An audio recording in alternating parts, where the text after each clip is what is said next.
আসসালামু আলাইকুম রহমতুল্লাহ। সম্মানিত দর্শক বন্ধুরা, আমি যেখানে দাঁড়িয়ে রয়েছি, তো আমার পিছনে দেখতে পারতেছেন একটি পুষ্কুনি দেখা। শেখ হাসিনা যখন পালিয়ে গেল 5ই আগস্ট, সেদিন থেকে কিন্তু এই যে এই বাগানগুলির বিভিন্ন মানুষ এখানে প্রবেশ করে এই বাগান থেকে বিভিন্ন ফল ফলাদি এবং কি এখানে একটি বাড়িও রয়েছে বাগানের ভিতরে, সেখান থেকে মালগুলি লুট করে নিয়ে গেছে এবং কি এই পুষ্কুনির ভিতরে অনেক মাছ ছিল, সেই মাছগুলিও সাধারণ মানুষেরা নিয়ে গেছে।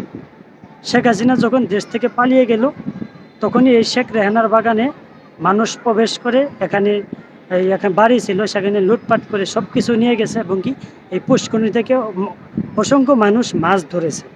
এখনও কিন্তু আমরা দেখতে পারতেছি যে এখানে অনেক ছেলেরা করতেছে, পুষ্করণীতে গোসল করতেছে, সারাক্ষণ গোসল করে সকাল থেকে শুরু হয় সন্ধ্যা পর্যন্ত।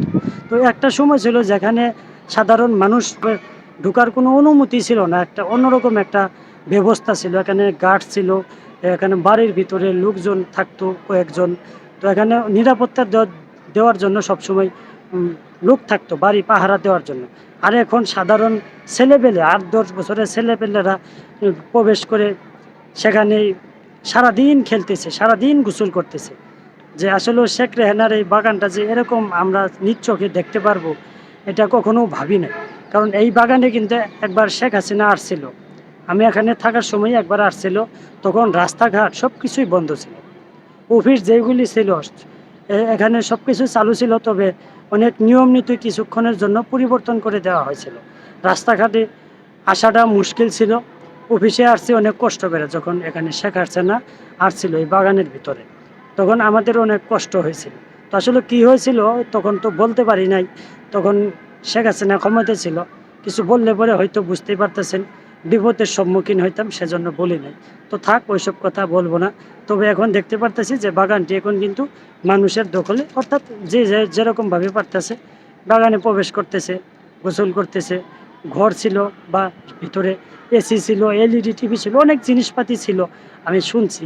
এগুলি সব কিছু মানুষে নিয়ে গেছে লুটপাট করে। আসলে ওই দুনিয়াতে ক্ষমতার অপব্যবহার কিংবা মানুষের সম্পদ লুট করে নেওয়া, এটা কখনোই ঠিক না। এইভাবে কাউকে মনে আঘাত দিয়ে কারো সম্পদ নষ্ট করা, এটা কখনোই ঠিক না।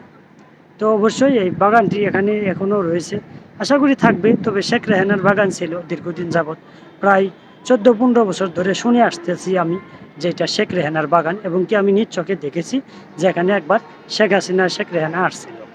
তো ধন্যবাদ। এই যে শেখ রেহানার বাগান।